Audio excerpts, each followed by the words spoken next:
harus kita lakukan.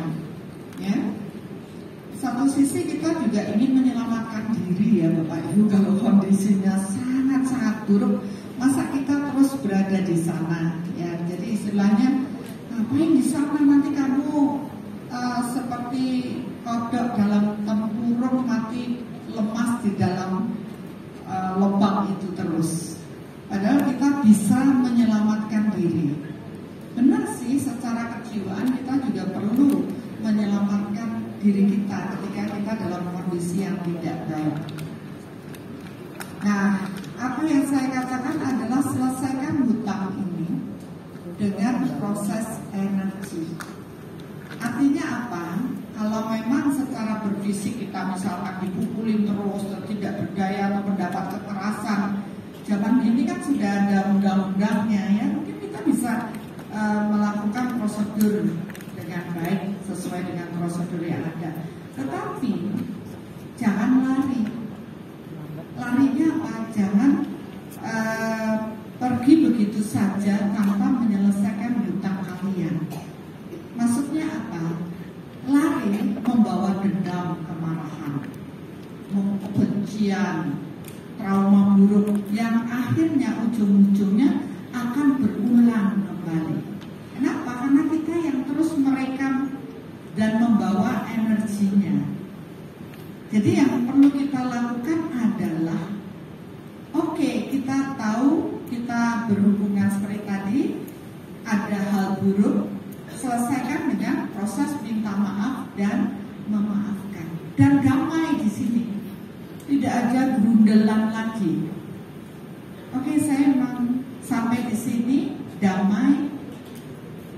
Kalaupun kita harus pergi ya pergi aja. Tapi harus selesai, harus damai. Sama aja misalkan, oke kita mau cerai nih karena kamu begini begitu. Terus bercerai, tapi masih bawa dendam, kemarahan. Apakah itu akan selesai? Tidak. Nanti akan ketemu lagi, lu lagi, nggak sekarang nggak? Atau ada lagi yang harus terjadi karena apa? Hutangnya belum selesai. Jadi lebih bagus ya selesaikan dengan damai ya sudah. Dia memang begitu, kita tidak bisa mengubah atau menyenangkan banyak orang. Selesaikan dengan damai, tidak ada lagi radiasinya, supaya di kehidupan yang akan datang kita tidak lagi bertemu lagi, lu lagi. Berarti kalau kita ada satu proses yang toksik gitu ya, terus kita nggak selesaiin, itu artinya kita sudah menyiapkan di suatu saat di masa depan kita ketemu lagi sama dia dan mengalami hal yang sejenis lainnya dengan penderitaan yang sama. Cuman beda casing, beda cerita, sakitnya sama. Nah, ini kan nggak, tadi waktu diceritain kan nggak cuma ngomongin tentang toxic relationship di dalam hubungan, di dalam proses kerjaan juga. Kerjaan juga begitu. Saya mengamati dari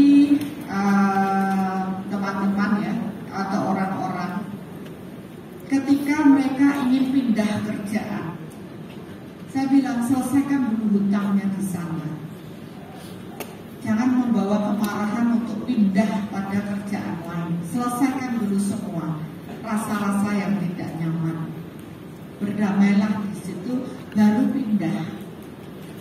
Jadi nanti tidak ada lagi hal-hal yang membuat kita kesana lagi atau berhubungan lagi, emosi lagi, tidak. Selesaikan itu dengan baik, baru kita berpindah. Itu yang paling bijaksana bagi saya. Kalau memang kita tahu itu nggak bagus, toksik dan membuat kita menderita, kenapa kita harus terus bertahan di sana? Ya, untuk selesai ya selesaikan dengan damai, dengan baik-baik, dan tidak lagi menyimpan entah itu kemarahan atau rekaman buruk tentang itu, supaya tidak berulang di kehidupan yang akan datang. Oke, jadi selesaikan biar benar-benar selesai supaya nggak diulang lagi. Nah, itu kan kalau cerita kalau kita sudah terjebak di dalam satu toksik ya kan, sesuatu yang toksik, bisa hubungan romance, bisa hubungan kerja ataupun apapun. Sedangkan kita tahu nih untuk teman-teman, beberapa teman-teman yang sudah melewati workshop soul mentor itu kan waktu di proses dengan kita udah paham dengan proses soul mentor ini, orang bisa mengukur bahkan sebelum masuk ke dalam kondisi itu, mau kerjaan ataupun mau hubungan toksik gak nih seperti ini, karena ada karma apa enggak. Nah ini kan bikin galau juga pada saat kita udah tahu benar bahwa kalau kita sama dia ini karmanya buruk, tapi satu sisi kita pengen nyelesain karma kita. Jangan-jangan nanti karena kita ngukur milih yang enak-enak aja, malah yang harusnya diselesaikan nggak diselesaikan. Itu banyak yang berpikiran seperti itu. Kalau menurut Bunda gimana Bu? Klarifikasinya Bu, biar kelar. Iya, banyak orang berpikir kalau misalkan contohnya berhubungan ya dok ya.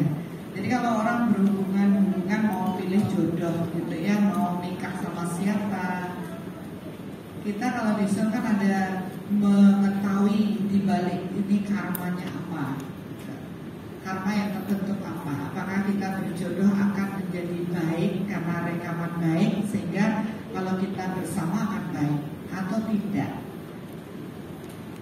Beberapa orang yang paham, dia mengukur, wah ini kalau bersama karena dulu saya punya hutang buruk atau pasangan hutang buruk, maka pasti ada hal buruk nantinya.